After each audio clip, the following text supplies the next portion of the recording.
Hi everyone, it's Buxton here. I just want to show you guys the Grille gun. I find this gun trolls me most of the time.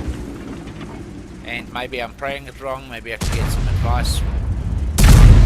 This gun seems to be, on paper, is one of the most accurate guns, yet it doesn't relate. So maybe I can get recommendations on equipment, but I find this gun trolls me.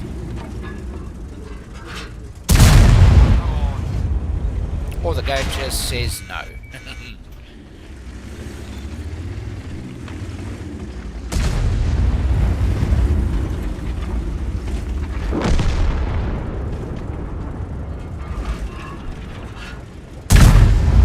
That side shot there, the IS-4 has got 160 millimeters of side armor.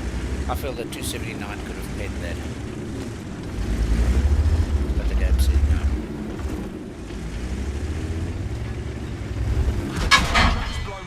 That was a misplay by me. We might as well be shooting pillows out. Let's get moving. But this gun just doesn't work.